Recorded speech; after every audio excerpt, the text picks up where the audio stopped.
Nazareth n'était pas une ville importante, ni un centre politique, ni un point de pèlerinage significatif. C'était un petit hameau en Galilée, et ce mot ne décrit pas seulement sa taille, il décrit aussi son mode de vie. Dans des communautés comme celle-ci, la stabilité ne dépendait pas de lois écrites, ni de grandes institutions, mais d'un système beaucoup plus immédiat, la réputation. La réputation était un capital, c'était un crédit, c'était une permission sociale. Et lorsqu'elle se brisait, la vie devenait plus coûteuse et plus fragile. À Nazareth, presque tout reposait sur les réseaux familiaux et sur le travail quotidien. L'économie avait peu de marge. Une maison se maintenait avec des mains et des accords. La nourriture se garantissait par les récoltes, par l'échange, par les commandes, par les bonnes et les mauvaises saisons. Les gens n'accumulèrent pas de grandes réserves. C'est pourquoi la communauté n'était pas seulement un voisinage, c'était aussi un mécanisme de survie. Celui qui était à l'intérieur du cercle était aidé. Celui qui était marqué ou isolé perdait le soutien, perdait des opportunités et pouvait finir par une chute lente. Cet environnement était idéal pour que le grand pouvoir passe à côté, mais il était aussi idéal pour que le petit pouvoir, représenté par le jugement social, soit total. Rome et ses autorités n'avaient pas besoin de surveiller chaque maison pour contrôler la vie. Il suffisait du poids des impôts, des obligations et de l'administration locale. L'impact de l'Empire se ressentait surtout dans la pression économique et dans le rappel constant que l'on vivait sous domination.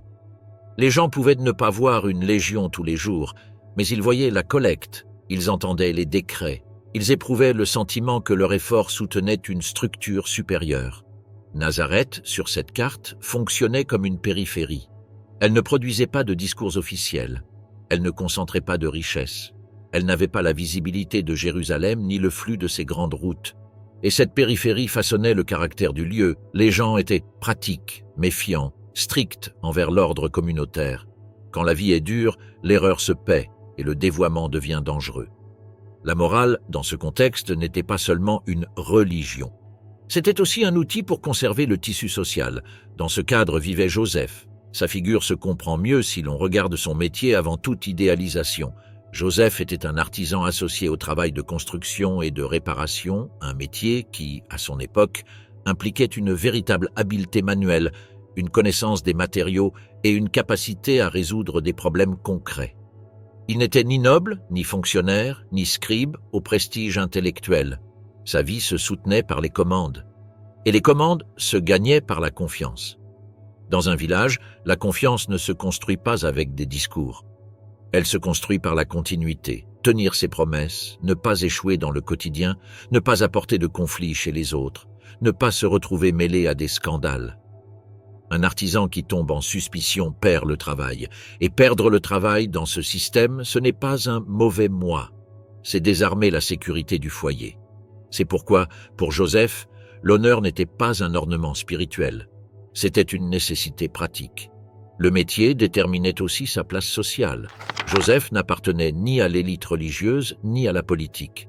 Cela signifie qu'il n'avait pas d'outil de pouvoir pour se défendre si la communauté le désignait. Sa défense était son nom. Et son nom dépendait du fait que la communauté le voyait toujours comme un homme juste, fiable et stable. Une rumeur persistante pouvait devenir une sentence sans qu'aucun document ne soit signé. Marie vivait sous un autre type de vulnérabilité, tout aussi dure, voire plus. Sa vie était structurée par la famille, par les normes communautaires et par les attentes liées au rôle féminin. La liberté de mouvement et de décision était limitée, non pas parce qu'il n'existait pas de femmes de caractère, mais parce que la structure sociale définissait le champ du possible. Dans ce système, le corps d'une femme n'était pas un sujet privé. Il avait une lecture publique. Et cette lecture publique était liée à l'honneur familial. C'est pourquoi, lorsqu'on parle du lien entre Marie et Joseph, on ne peut pas penser à un fiancé moderne. Il s'agissait d'un engagement avec reconnaissance sociale et poids légal.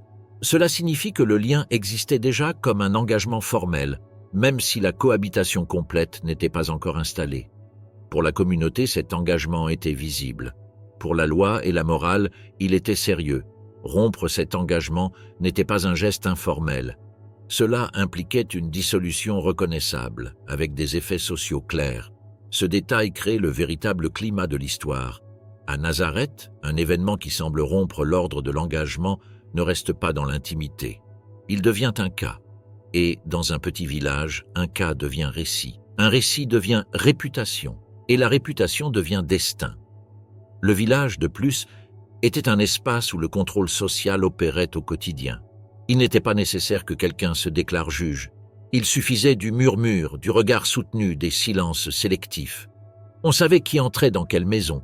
On commentait qui sortait avec qui. On comptait les temps. On comparait les calendriers. Quand l'ordre moral fait partie de l'identité communautaire, le corps d'une femme devient une preuve pour les autres, et le comportement d'un homme devient un examen public. Cela explique pourquoi Nazareth était un environnement particulièrement dangereux pour toute anomalie. Si quelque chose ne correspondait pas, il n'y avait aucun moyen de le cacher longtemps. La proximité le rend inévitable, et la proximité produit un effet, la pression. Joseph et Marie existaient dans cette pression même avant la rupture. La vie des deux était déjà marquée par ce qui était attendu. Lui, soutenir un foyer, être fiable, construire. Elle, participer à une transition vers le mariage, conserver l'honneur, s'insérer dans l'ordre communautaire. Les attentes n'étaient pas négociables dans chaque cas individuel, elles étaient les règles du jeu social. Et celui qui rompt les règles paie. Marie, fiançailles, grossesse et le risque d'être marqué. Lorsque la grossesse est devenue un fait, la vie de Marie a cessé d'être une affaire intime et est devenue un problème public potentiel. Non pas parce que quelqu'un l'avait encore dénoncé, mais parce que dans une communauté comme Nazareth, le corps parle avant la personne. Le temps de la grossesse ne se négocie pas. Il avance, se remarque, oblige à des explications. Et, dans la logique sociale de l'époque, le desposorio faisait que cette explication était inévitablement juridique et morale, pas seulement personnelle. Marie n'était pas dans une relation informelle, elle était engagée dans un lien reconnu. Cela signifiait que toute grossesse en dehors du cadre attendu était associée, par défaut, à l'idée d'infidélité ou de rupture du pacte. Même s'il n'existait pas d'accusation formelle immédiate, la simple possibilité activait un mécanisme social très concret.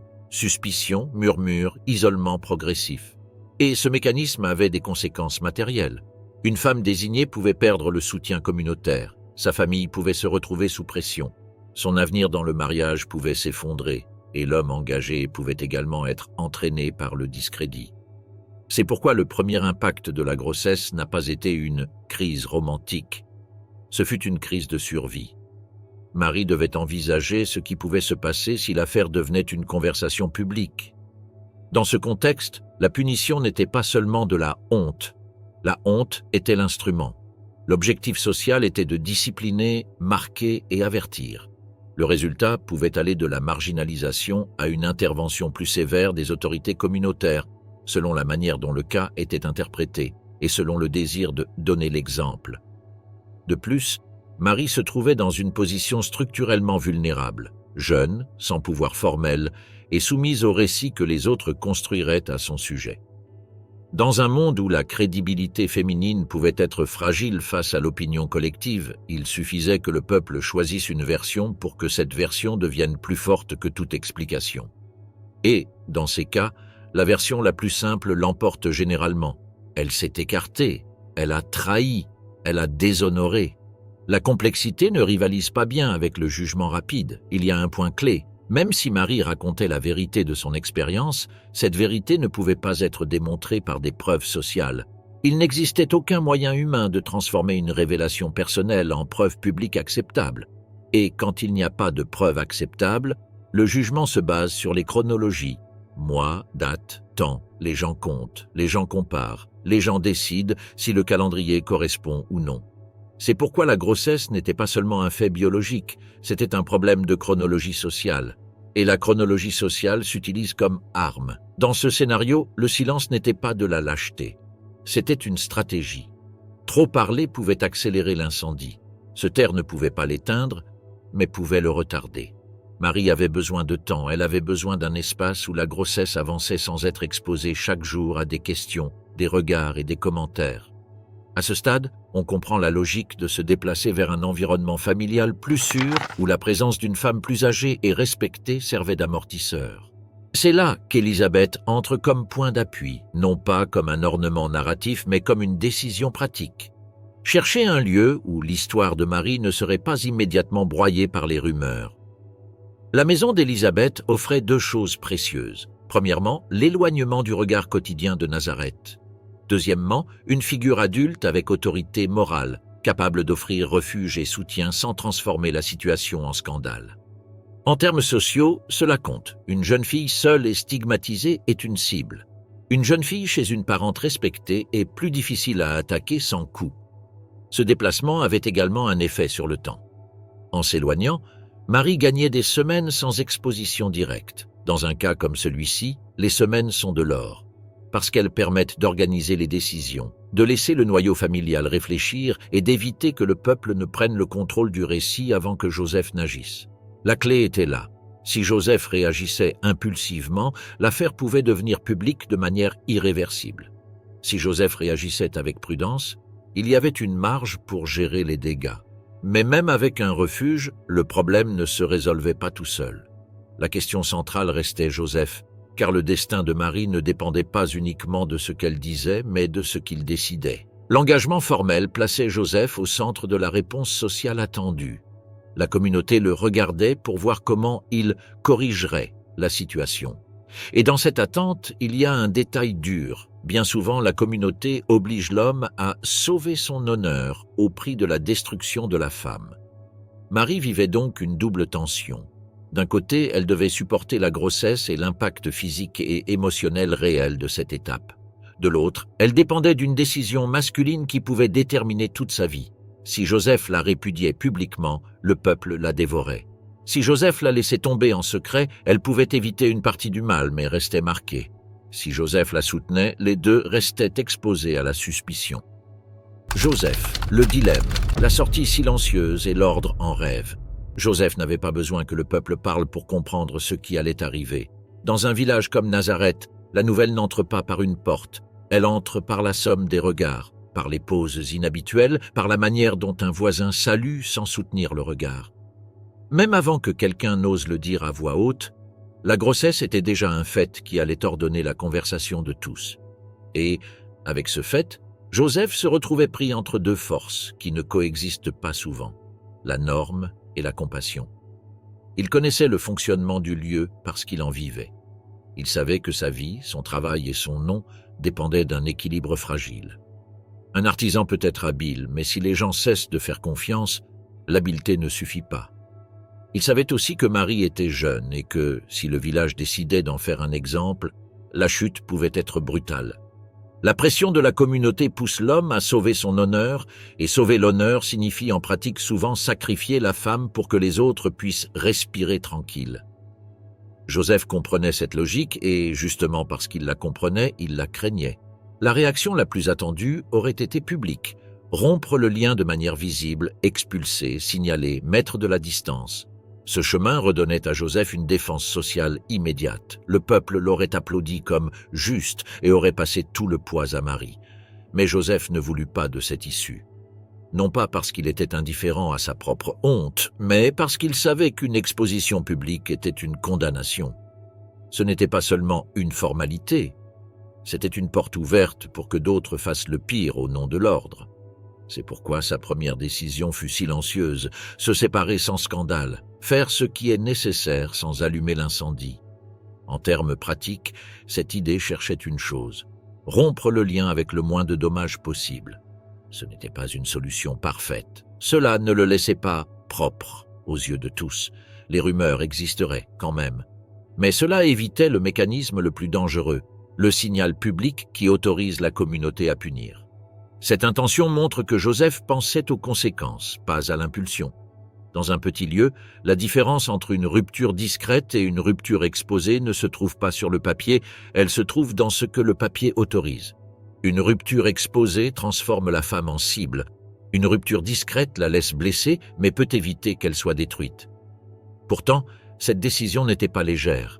Elle impliquait de renoncer à un avenir déjà imaginé, d'accepter l'effondrement d'un projet et de supporter l'humiliation sans défense complète. Parce que, même en secret, Joseph savait que le village comptait les mois. Et celui qui compte les mois n'a pas besoin d'actes, il a besoin d'un calendrier et de malice. Joseph allait rester pris dans une conversation qu'il ne contrôlait pas. Cette nuit-là, le conflit devint plus intense. Pas comme une dispute extérieure, mais comme un combat intérieur. Le problème de Joseph n'était pas seulement social, il était moral. Il ne pouvait pas faire comme si de rien n'était. Il ne pouvait pas prétendre que le monde était resté le même. Et en même temps, il ne voulait pas transformer sa douleur en violence. C'est ce point qui le maintient en tension, l'homme blessé qui ne veut pas blesser pour se soulager. Dans cet état, le rêve interrompit la logique qu'il suivait. Ce n'était pas un rêve confus, ni un mélange d'images sans sens. Ce fut une expérience de direction, de celle que l'on se rappelle pour la clarté avec laquelle elle change une décision. Dans le rêve, l'instruction arriva sans détour. « N'aie pas peur de recevoir Marie et de soutenir le lien. » La phrase touchait le nerf exact. La peur était réelle. C'était la peur du jugement du peuple, la peur d'être marqué, la peur que sa vie s'effondre complètement, la peur de ne pas pouvoir la protéger, la peur de ce que les gens feraient s'ils se sentaient autorisés. Le rêve ne niait pas ces dangers. Il les affrontait avec un mandat. Ne te laisse pas guider par la peur. Et la raison du mandat était encore plus déterminante. L'origine de la grossesse ne devait pas être lue comme une trahison. Ce que Joseph voyait comme une rupture du pacte devait être compris comme autre chose. Une action divine, une intervention qui ne dépendait pas des décisions humaines. Cela changeait tout l'axe du conflit. Si Joseph obéissait, il ne cachait plus un scandale, il soutenait une mission. Si Joseph obéissait, il n'était plus un homme essayant de minimiser les dommages, il était un homme prenant position face à un ordre supérieur. Cet inversé ne résolvait pas le problème social, il le rendait plus complexe. Parce qu'accepter Marie signifiait aussi accepter que la communauté ne le croirait pas. Il n'y avait aucun moyen de démontrer cette origine pour que le peuple l'admette comme preuve. Le peuple ne fonctionne pas avec la révélation, il fonctionne avec l'interprétation et le contrôle. Si Joseph recevait Marie, il restait exposé aux soupçons à vie. Les gens pouvaient conclure qu'il était le père biologique et que tout s'était précipité, ou qu'il était faible, ou tout ce qui correspondait à leur morale. Mais le rêve n'offrait pas de sortie négociée. Il offrait un chemin, soutenir. Et soutenir, dans ce cas, était bien plus que se marier ou cohabiter. C'était mettre son corps comme bouclier. C'était porter le poids d'une histoire qui ne pouvait pas s'expliquer en termes normaux. C'était vivre avec le coup du regard des autres pour protéger Marie du coup direct. Joseph se réveilla avec une décision nouvelle, qui ne naissait pas de la logique sociale mais de l'obéissance. Et cette décision, pour avoir un effet, devait être pratique. Croire ne suffisait pas, il fallait agir. Dans une petite communauté, ce sont les actions qui fixent le récit. Si Joseph recevait Marie, il devait le faire clairement, sans demi-mesure, sans signe de doute, sans geste qui alimenterait la rumeur. Le peuple parlerait quand même, mais la fermeté de Joseph pouvait empêcher que la rumeur ne devienne une invitation à l'agression. La recevoir impliquait aussi de réorganiser le foyer. Non seulement émotionnellement, mais dans le quotidien, la protéger de l'exposition, soutenir ses besoins, s'assurer que la grossesse avance avec le moins de dommages possible, réduire les contacts inutiles, éviter que le conflit ne devienne une affaire publique. En d'autres termes, Joseph assumait le rôle de soutien légal et de protecteur pratique dans un sens total. Et cette acceptation n'effaçait pas le conflit intérieur. Joseph ne se transformait pas en statue sans doute. Il restait un homme qui savait comment fonctionne le monde. Il savait que le jugement d'autrui ne s'arrête pas à une révélation privée. Mais maintenant, le centre de sa décision n'était plus d'échapper au jugement. C'était de soutenir ce qu'on lui avait ordonné de soutenir. À ce moment-là, l'histoire cessa de dépendre des rumeurs de Nazareth et commença à dépendre de forces extérieures. Parce que même si Joseph parvenait à amortir la pression locale, il existait un mécanisme plus grand qui ne demandait la permission à personne, le pouvoir impérial et ses décrets. La vie d'une famille pouvait être au bord du gouffre pour une affaire intime, et pourtant être poussée à se déplacer par une formalité administrative. Cela faisait partie de l'époque, l'individu s'adapte ou se brise. Joseph, déjà décidé à soutenir Marie, comprit que sa tâche n'était pas de convaincre le peuple, mais de maintenir sa famille unie et debout. Et cette tâche, au moment le plus délicat de la grossesse, allait se heurter à un ordre venu d'en haut, un ordre qui ne distinguait pas entre une maison tranquille et une maison au bord de l'effondrement. L'enregistrement qui obligeait chacun à se présenter dans son lieu d'origine. Le décret d'Auguste et la naissance à Bethléem. Le décret est sorti de Rome comme sortent les ordres d'un empire, sans demander à qui il brise. César Auguste avait besoin de chiffres, de contrôle et de loyauté enregistrés, et le décret obligeait chaque famille à s'inscrire selon sa lignée. Ce n'était pas seulement un décompte administratif, cela pouvait aussi être lu comme un registre d'obéissance au système impérial, une façon d'attacher chaque maison à la machine romaine. Pour Joseph, cet ordre avait une conséquence immédiate, retourner au lieu associé à ses ancêtres, parce que sa lignée familiale se liait à David, et cela le poussait vers Bethléem, en Judée. Le problème n'était pas théorique. Bethléem se trouvait à environ 145 km au sud de Nazareth, et Marie était déjà dans ses derniers mois. Ce n'était pas un voyage prévu pour le confort. C'était une obligation qui tombait juste au moment où le corps de Marie commençait à réclamer le repos.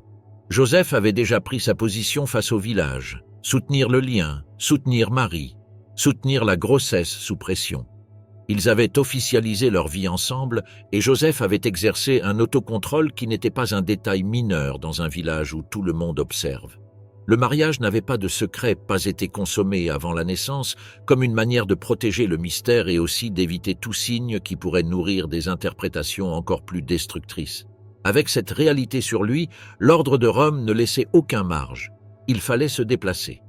Le chemin vers Bethléem avait au moins deux options claires.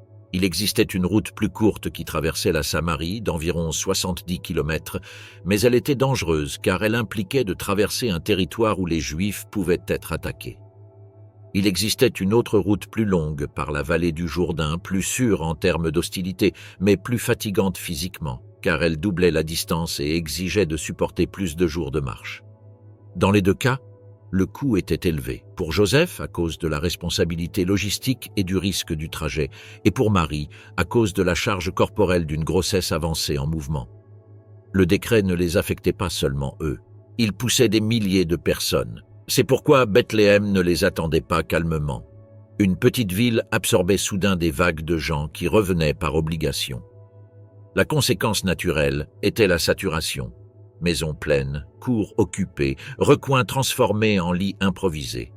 Ce n'était pas un monde avec des hôtels disponibles, c'était un monde où l'hospitalité dépendait de l'espace réel, et l'espace réel était épuisé.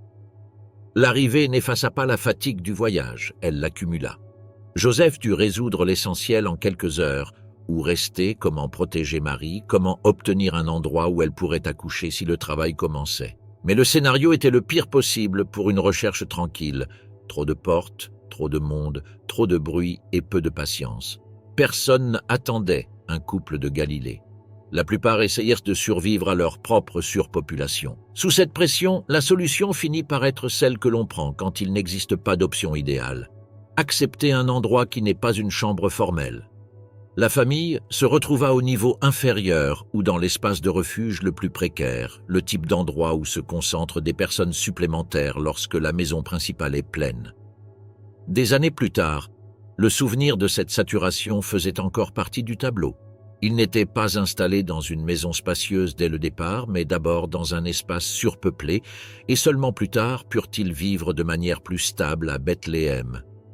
La naissance eut lieu dans ce cadre, sans marge de préparation, sans intimité garantie, dans un contexte d'urgence. Et ce qui resta comme signal n'était pas une bannière ni une proclamation publique, mais une scène domestique de vulnérabilité extrême, l'enfant enveloppé dans des tissus et couché dans une crèche. Les tissus n'étaient pas un ornement, ils étaient une méthode. Dans cette culture, envelopper un nouveau-né servait à donner chaleur, soutien et protection à un corps qui venait de sortir dans le monde. La phrase qui serait ensuite répétée comme « signal » ne décrivait pas le luxe, elle décrivait la fragilité, un bébé dépendant, placé dans l'endroit le plus disponible et stable que l'on pouvait dégager à ce moment-là.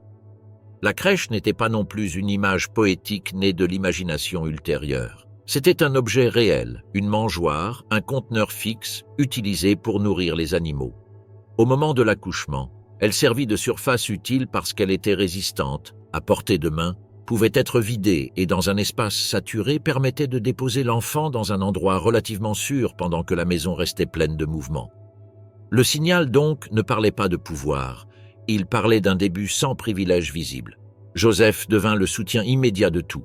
Il avait amené Marie jusqu'ici par obligation impériale, avait trouvé le seul espace disponible et maintenant avait l'enfant nouveau-né dans ses mains comme un fait irréversible. Ce n'était pas le moment de penser à la réputation, aux rumeurs ni aux explications. C'était le moment de maintenir la chaleur, d'assurer l'eau, de soutenir Marie après l'accouchement, d'empêcher que le chaos extérieur n'entre dans leur coin.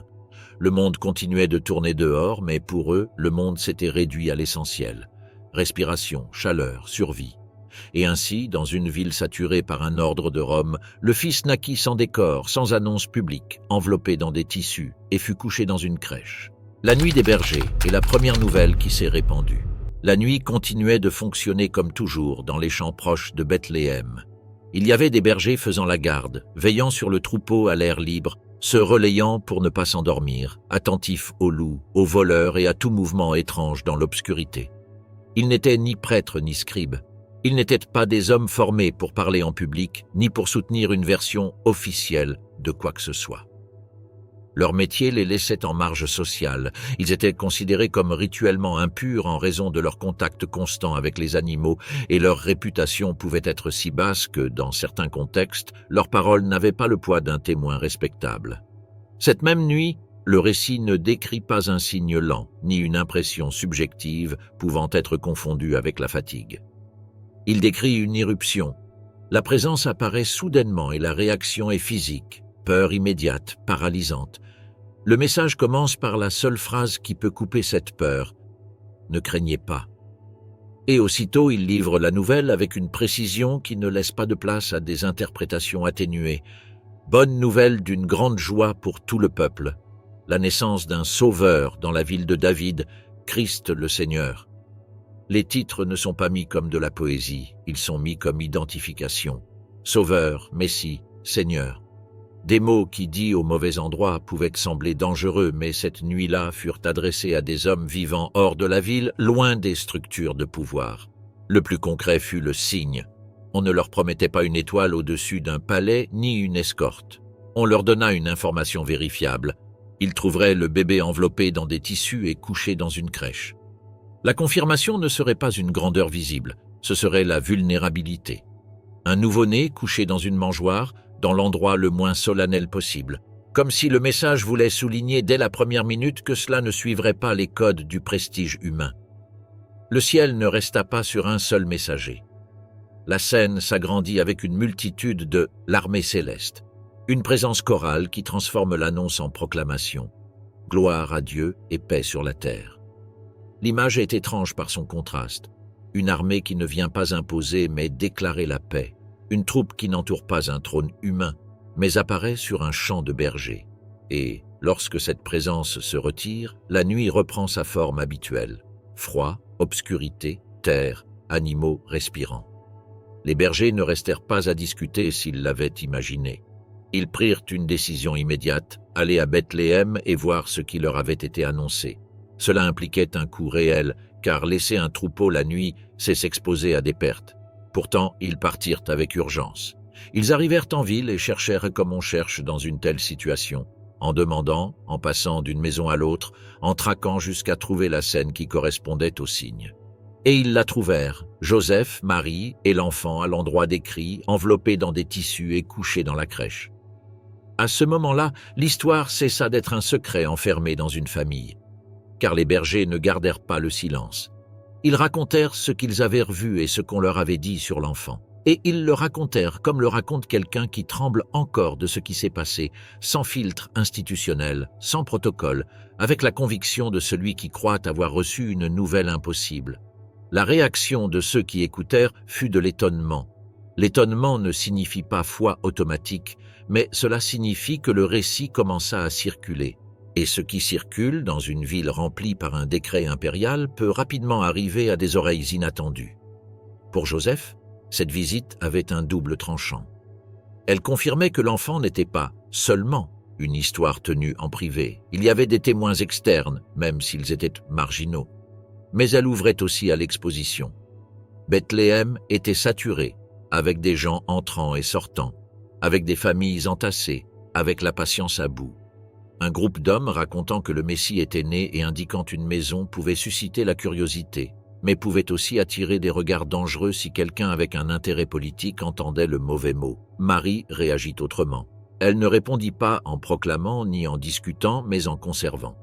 Le récit souligne un geste intérieur. Marie conserva ses faits et les pondra dans son cœur, comme quelqu'un qui rassemble des pièces qui ne s'emboîtent pas encore complètement. L'annonce dans le champ, les titres dits sur son fils, le signe de la crèche, l'arrivée d'inconnus avec cette certitude. Tout cela ne se résolvait pas par une explication simple. Cela s'accumulait comme des preuves qui ne forment pas encore une image complète.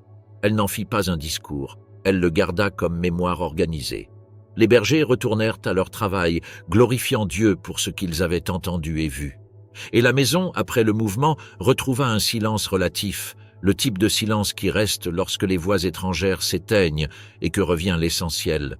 Un bébé qui a besoin de nourriture et de chaleur, une mère qui se remet de l'accouchement, un père qui ajuste l'environnement pour que la vie ne se défasse pas.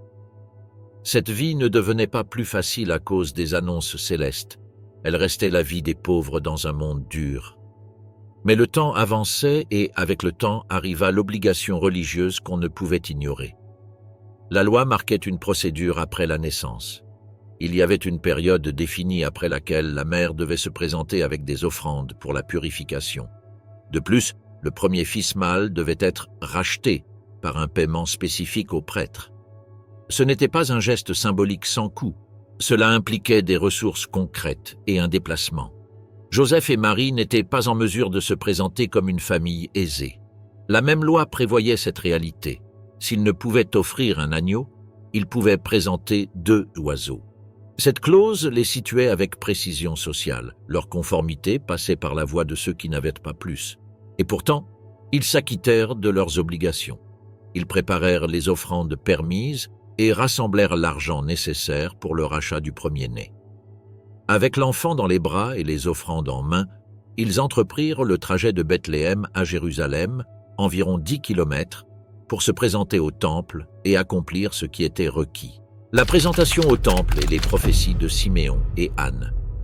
40 jours après la naissance, le moment était venu de se conformer à la loi.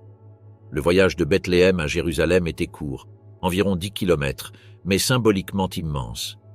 Sur ce trajet se croisaient la pauvreté d'une famille ouvrière et la solennité du plus grand centre religieux d'Israël. Joseph portait avec lui l'argent pour le rachat du premier-né, 5 cycles d'argent, la somme exigée par la loi. Marie portait les 2 tourterelles qui remplaçaient l'agneau des riches. Ainsi, sans escorte ni cérémonie, ils entrèrent dans le temple avec un bébé emmailloté, une mère fatiguée et un père silencieux. Le temple de Jérusalem n'était pas seulement un bâtiment, c'était un monde entier, avec des niveaux d'accès, des cours, des escaliers et des fonctionnaires. Les riches offraient des sacrifices coûteux, les pauvres attendèrent leur tour avec les animaux dans les mains. Le bruit était constant, bêlements, murmures, chants, pas. Au milieu de cette foule anonyme, le couple avec l'enfant ne se faisait pas remarquer. Mais il y avait là un vieil homme qui les attendait, même s'il ne le savait pas entièrement. Son nom était Siméon. Les sources le décrivent comme un homme juste et pieux, soutenu par une promesse qui l'accompagnait depuis des années. Il ne mourrait pas sans avoir vu le Messie. C'était une attente personnelle, mais aussi nationale. En temps de domination romaine, beaucoup rêvaient de libération politique. Siméon, cependant, attendait autre chose, le réconfort d'Israël, une expression qui parlait davantage de rédemption spirituelle que de victoire militaire. Selon le récit, l'Esprit le poussa ce jour-là à entrer dans le temple. Il n'y eut ni voix céleste, ni avertissement externe. Juste une impulsion claire, le type de certitude intérieure qui fait qu'une personne est au bon endroit au moment exact. Lorsqu'il vit le couple avec l'enfant, il ne demanda ni papier d'identité ni signe. Il les reconnut. Il prit le bébé dans ses bras et prononça les paroles qui resteraient ensuite gravées comme une prière d'adieu. « Maintenant, Seigneur, tu laisses ton serviteur s'en aller en paix, car mes yeux ont vu ton salut, lumière pour révélation aux nations et gloire de ton peuple Israël. » Ce n'était pas une bénédiction privée, c'était une synthèse du destin de l'enfant. Siméon voyait dans ce petit corps quelque chose que ni les puissants du temple ni les prêtres ne pouvaient voir, un salut qui ne serait pas exclusif à Israël, mais pour toutes les nations.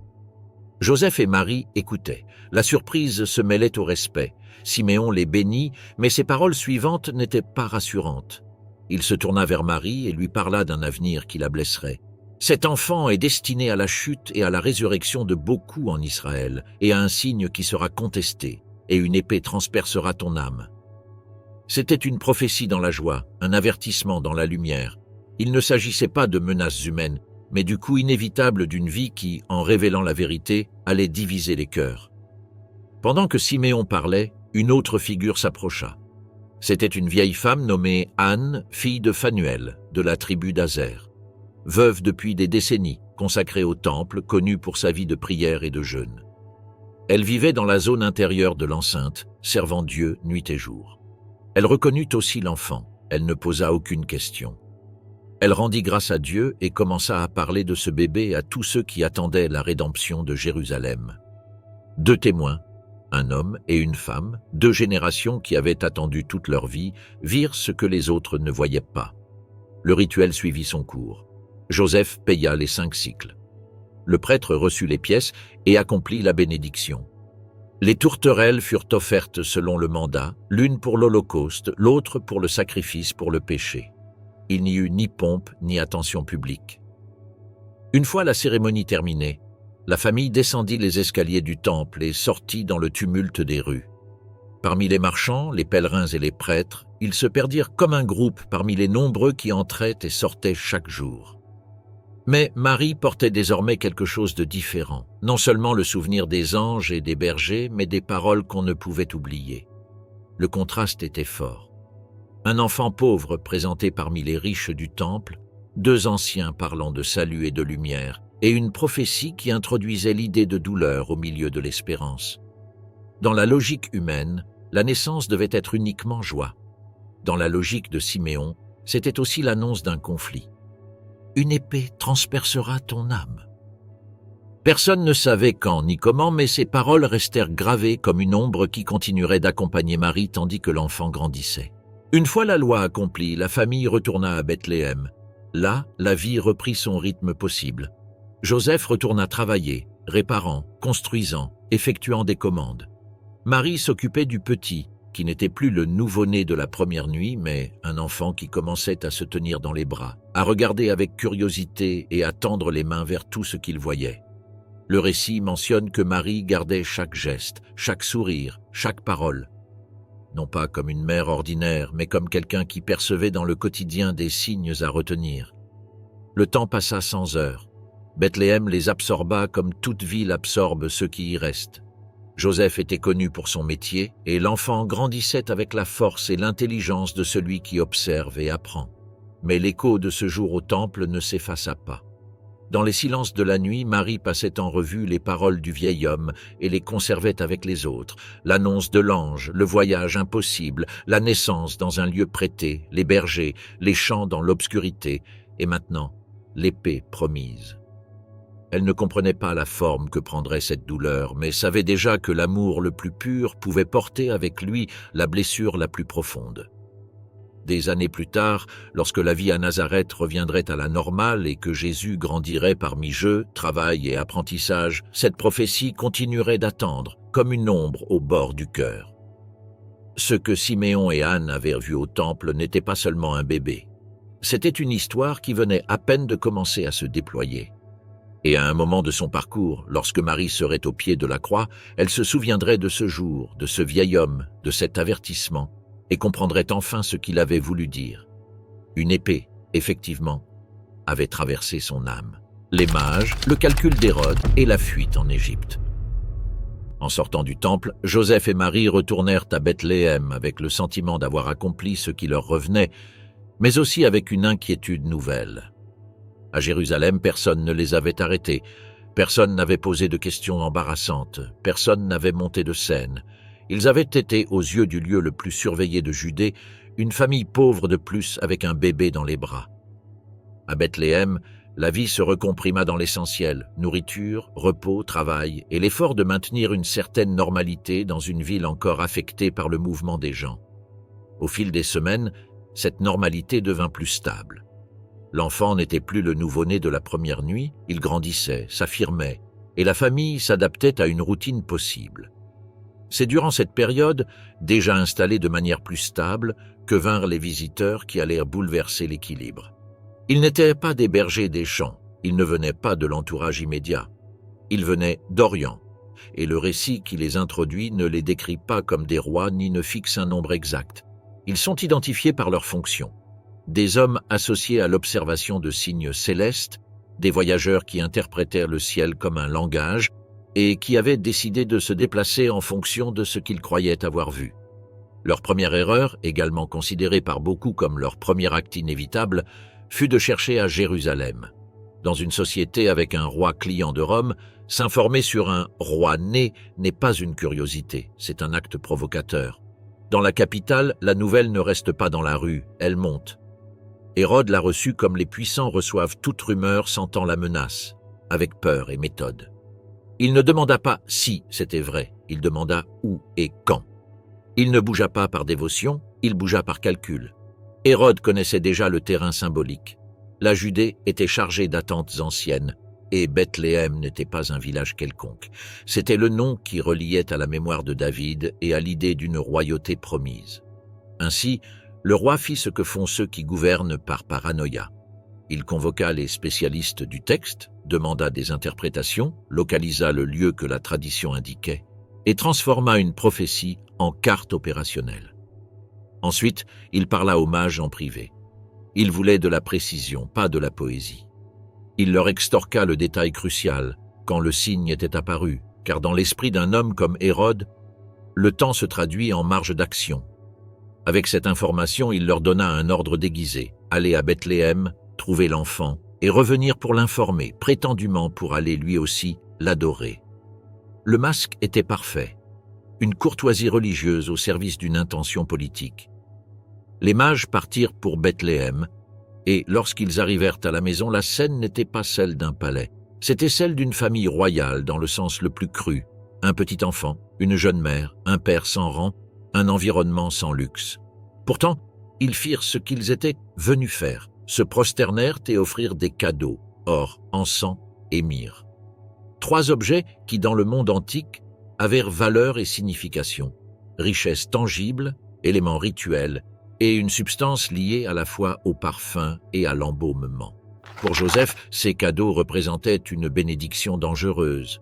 L'or pouvait les soutenir si le travail manquait, mais pouvait aussi les trahir si quelqu'un demandait d'où ils venaient. Dans un contexte de pauvreté étendue, le luxe attire les regards et les questions voyagent.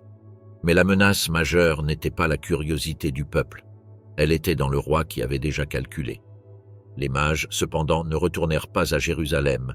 Le récit dit qu'ils reçurent un avertissement dans un rêve, ne pas revenir auprès d'Hérode. Ils prirent un autre chemin et disparurent de la scène politique avant de devenir des instruments du palais. La décision, bien qu'elle les ait sauvés de la complicité, n'a pas désactivé la machinerie. Elle l'a activée. Hérode attendit leur retour. Lorsqu'il comprit qu'ils ne reviendraient pas, il interpréta l'absence comme un affront. Et pour un roi comme lui, l'affront ne se punit pas par la diplomatie. Il se punit par la violence préventive. Sans pointe exacte, son esprit choisit une solution brutale, effacer le problème par ampleur. Au lieu de tuer un enfant identifié, il décida d'éliminer tous les enfants qui pouvaient correspondre à la période de temps qu'il avait calculée. Cet ordre, connu dans la tradition sous le nom de « massacre des innocents », fait partie du récit de Matthieu et a été discuté par les historiens quant à son étendue et sa corroboration externe, mais il correspond au profil qu'anciennes sources attribuent à Hérode, un souverain capable de mesures extrêmes pour protéger son trône. Pendant que cela se mettait en marche, l'avertissement parvint à Joseph, encore une fois par le rêve. Il n'y eut pas de débat, pas de temps pour planifier. L'instruction fut urgente, se lever, prendre l'enfant et sa mère et fuir. Le détail décisif était la destination, l'Égypte. Quitter la Judée signifiait sortir du rayon immédiat où Hérode pouvait agir rapidement et traverser un territoire où la poursuite n'aurait pas la même efficacité. Joseph n'eut pas de marge pour les adieux ni pour les explications. La fuite de nuit est la seule qui fonctionne lorsque l'ennemi contrôle route, rumeurs et autorité. Ils préparèrent le minimum, manteau, un peu de nourriture, l'enfant emmailloté et la décision de marcher. S'ils emportèrent une partie de l'or, ce n'était pas par cupidité, mais par logique. Un exil se soutient avec des ressources et un artisan déplacé a besoin de temps pour reconstruire sa clientèle. Le chemin vers l'Égypte n'était pas une promenade. Il impliquait de traverser des zones désertiques et des routes où la sécurité dépendait de ne pas être isolée. Pour une famille avec un jeune enfant, le risque était constant. Faim, maladie, violence. Mais le danger de rester était pire, car il était ciblé. La fuite transforme une famille en réfugiés, des gens qui ne bougent pas par choix, mais parce que le pouvoir a décidé que leur existence est intolérable. L'Égypte, de plus, n'était pas un vide culturel. Il y avait d'anciennes et larges communautés juives, notamment dans des villes comme Alexandrie, et cette présence pouvait offrir des réseaux minimaux, langues partagées, pratiques religieuses connues, et une certaine possibilité de s'intégrer sans être complètement seul. Cela ne signifie pas que c'était facile, cela signifie que c'était possible. Ainsi, Joseph conduisit Marie et l'enfant hors de Judée avant que la violence n'atteigne leurs portes, et ils s'installèrent de l'autre côté de la frontière, vivant en terre étrangère, soutenus par le travail et par l'anonymat, tandis qu'à Bethléem, la terreur d'Hérode s'abattait sur les maisons qui n'avaient pas les moyens de fuir. L'Égypte, la mort d'Hérode et le retour prudent en Galilée. En Égypte, la vie de la famille se réduisait à ce qui peut soutenir un exilé. Anonymat, travail et silence. Il n'avait pas de réseau étendu garanti, mais il ne tombait pas non plus dans un vide absolu. L'Égypte comptait depuis des générations une présence juive importante, surtout dans les centres urbains où la diaspora avait grandi et s'était intégrée à l'économie locale. Cette réalité rendait possible pour un homme comme Joseph de trouver des travaux sans trop expliquer son histoire, réparer, ajuster, construire, résoudre ce que d'autres ne pouvaient pas résoudre de leurs propres mains. L'exil, cependant, n'était pas un repos. C'était une vie en pause, sous alerte constante. La frontière n'était pas un bouclier parfait, c'était de la distance, et parfois la distance est la seule chose qui sépare une famille d'un ordre de mort. Joseph devait tout mesurer, où vivre, avec qui parler, que dire, que taire. Un artisan gagne sa vie en discutant avec ses clients et voisins, mais un fugitif apprend à parler le minimum. Marie, quant à elle, assurait l'éducation dans une terre étrangère, sans le soutien de son environnement d'origine, avec un enfant qui grandissait sans savoir que son nom, bien qu'encore peu connu, était lié à une menace politique. Le temps passa comme il passe en exil, sans se marquer de dates grandioses, mais laissant des traces. Jésus cessa d'être un bébé fragile pour devenir un petit garçon, avec une nouvelle force dans les jambes, avec la curiosité de découvrir, avec ce mélange de dépendance et de volonté qui change le rythme d'une maison. À cette étape, la survie devient plus exigeante. Un enfant qui rampe puis marche oblige un foyer à être plus sûr, à avoir plus de nourriture, à maintenir plus de routines. Et ces routines, dans un lieu qui n'est pas le sien, coûtent double. La menace qui les avait expulsés pendant ce temps restait active en Judée. Hérode était le centre de ce danger, et tant qu'Hérode vivait, aucun retour n'était possible. Mais le pouvoir personnel a une limite biologique. Hérode tomba malade, se dégrada et mourut. Avec sa mort, la persécution directe perdait l'homme qui l'avait ordonné. La nouvelle ouvrit une porte mais ne garantissait pas la sécurité, car le royaume ne disparaissait pas avec le roi, il se réorganisait. Le territoire d'Hérode fut divisé entre ses fils et la région la plus sensible, la Judée avec Jérusalem, resta sous le contrôle d'Archélaüs. Ce nom comptait car Archélaüs n'était pas un gouverneur mineur. Il avait de l'autorité et une réputation de violence. Les tensions internes en Judée n'avaient pas diminué avec la mort d'Hérode. Dans certains aspects, elles étaient devenues plus imprévisibles. À ce moment, le rêve agissait de nouveau comme guide. Joseph reçut l'instruction de retourner en terre d'Israël. Le danger immédiat était passé. Ceux qui cherchaient la vie de l'enfant n'étaient plus là. Mais revenir ne signifiait pas retourner au point de départ, comme si rien ne s'était passé. Cela signifiait réintégrer un territoire où la politique se réajustait, où les noms des gouvernants avaient changé, mais où les pratiques de contrôle restaient actives. Joseph prépara le retour avec une prudence qui faisait désormais partie de son caractère. Revenir impliquait de traverser des routes, de s'exposer à des contrôles, de dépendre de la chance sur des chemins où la sécurité était irrégulière. Mais le retour offrait aussi quelque chose qu'Égypte ne pouvait pas donner. une appartenance culturelle totale, la vie communautaire connue et la possibilité d'élever l'enfant dans sa propre terre sans vivre éternellement comme étranger. L'impulsion logique première aurait été de retourner en Judée, peut-être à Bethléem, où l'enfant était né et où ils avaient déjà vécu un temps. Cependant, cette option se heurta à un fait concret. Archélaüs régnait là-bas. Et le récit conserve un détail essentiel. Joseph eut peur d'aller en Judée lorsqu'il apprit qu'Archélaüs régnait à la place de son père. Cette peur n'était pas superstition, c'était du calcul. Un nouveau gouvernant peut vouloir se consolider en montrant sa force. Un dirigeant impopulaire peut réprimer pour se maintenir. Et dans une région chargée d'attentes messianiques, toute rumeur sur un roi né pouvait être recyclée par de nouvelles mains. Ainsi, Joseph changea de cap. Au lieu de s'installer en Judée, il se dirigea vers le nord, en Galilée. Ce choix avait une logique stratégique. La Galilée était sous une autre administration, moins liée au centre religieux et politique de Jérusalem, avec une dynamique de surveillance différente. Et en Galilée, Nazareth était la destination parfaite. Un endroit sans prestige, loin des grands foyers, suffisamment petit pour passer inaperçu auprès de la politique majeure, mais assez stable pour y vivre. Le retour à Nazareth ne fut pas une entrée triomphale, ce fut une réinsertion silencieuse. Joseph redevenait, aux yeux du village, un simple artisan. Un homme qui travaille, qui répare, qui tient ses engagements. Marie retrouvait un environnement où les histoires pèsent et où son passé pouvait être rappelé ou réinterprété. Mais maintenant, elle revenait avec un petit-fils, et cet enfant était un fait social permanent. Le corps de Marie n'était plus au centre du jugement, l'enfant l'était, et pourtant Nazareth offrait quelque chose que la Judée n'offrait pas, l'invisibilité politique. Le foyer se réorganisa dans la discrétion. Il n'y avait pas de marge pour attirer de nouveau l'attention. L'enfant devait grandir comme grandissent les enfants du village, entre tâches simples, jeux austères, apprentissage par observation.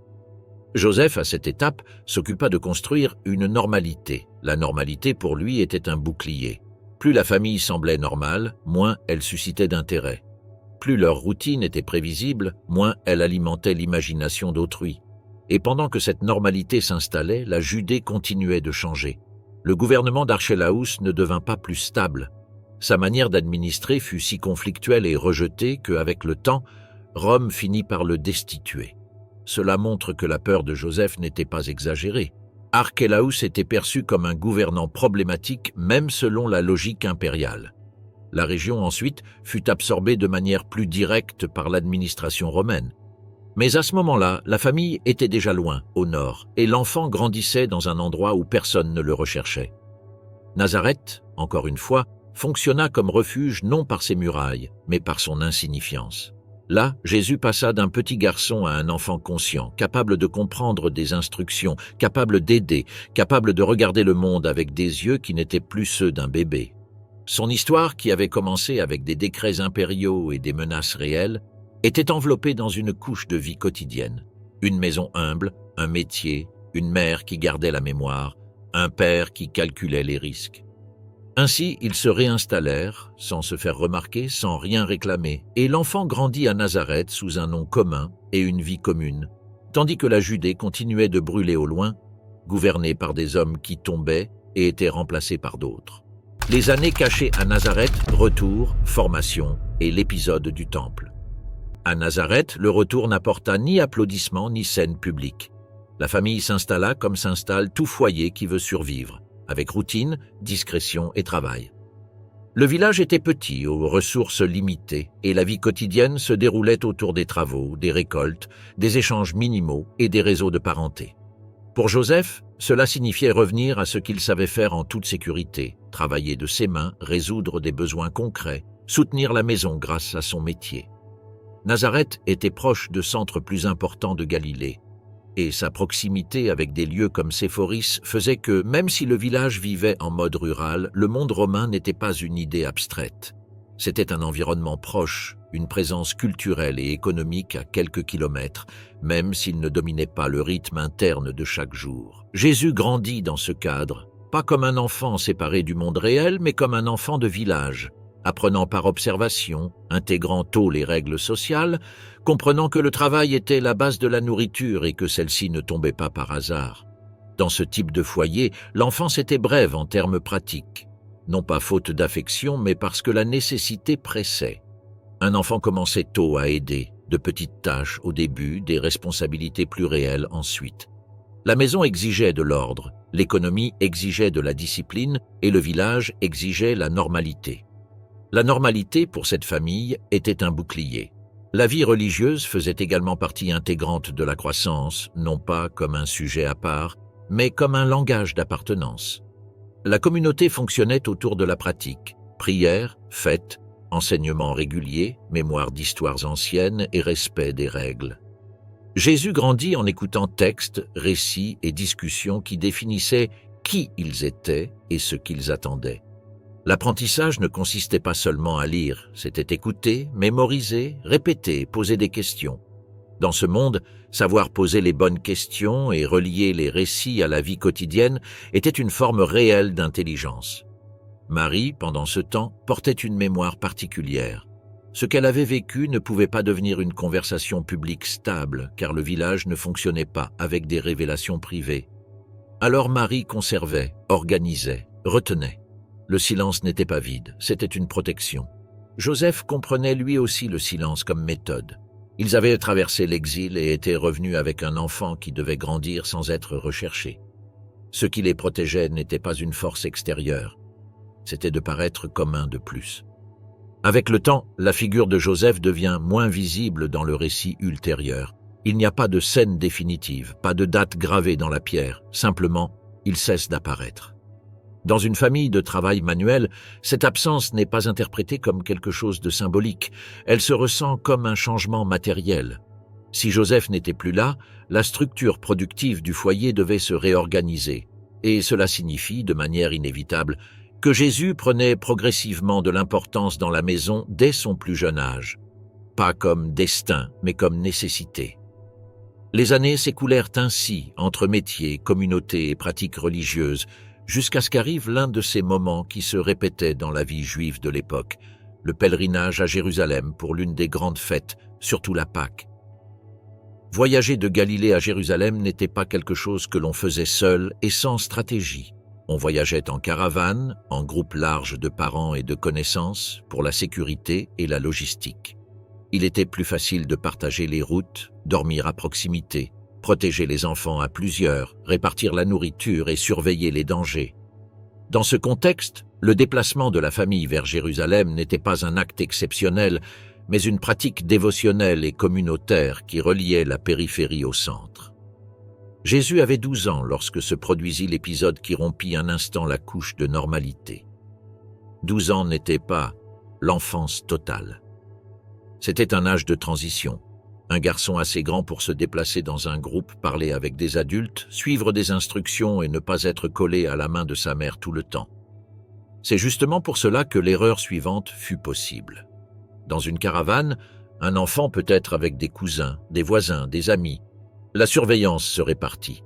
Et quand tout fonctionne comme toujours, personne ne soupçonne qu'une chose a déraillé. Une fois la fête terminée, le groupe entreprit le retour. Joseph et Marie pensaient que Jésus était avec un parent ou le groupe d'enfants.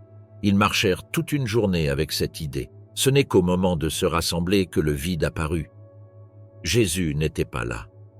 Dans ce monde, perdre un enfant n'était pas une inquiétude mineure. C'était un danger réel, perte, accident, violence.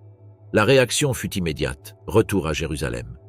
Le retour ne calma rien. La ville était grande, pleine, confuse, et l'enfant pouvait être n'importe où. Ils cherchèrent parmi les connaissances, dans les zones de passage, dans les lieux où un garçon pouvait être resté par curiosité ou distraction. Le récit souligne le fait durement. Il leur fallut 3 jours pour le retrouver.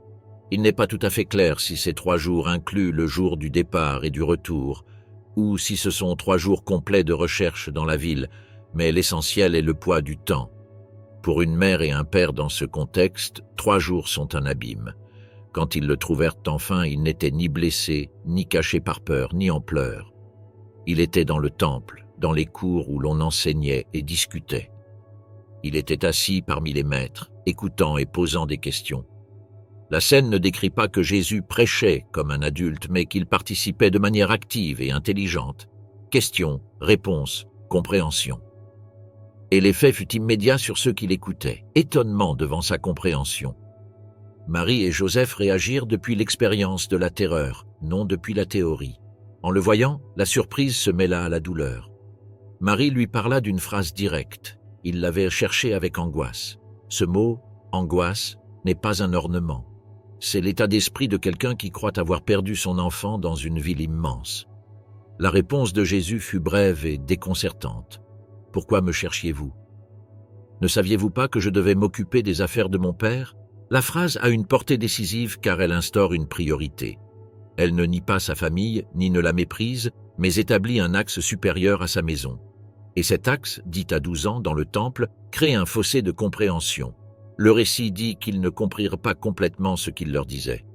Non pas parce qu'ils étaient incapables, mais parce que la phrase pointe vers un destin qui n'était pas encore déployé. Après cette tension, Jésus ne s'échappa pas et ne se rebella pas. Il retourna avec eux à Nazareth et continua sous leur autorité, réintégré à la vie commune. L'épisode resta comme un signe, une brève irruption qui ne se transforma pas en ministère immédiat. Le travail revint, la routine revint, la discrétion revint. Et le récit résume cette période avec une formule concrète. Jésus grandissait en sagesse, en taille et en grâce, devant Dieu et devant les hommes.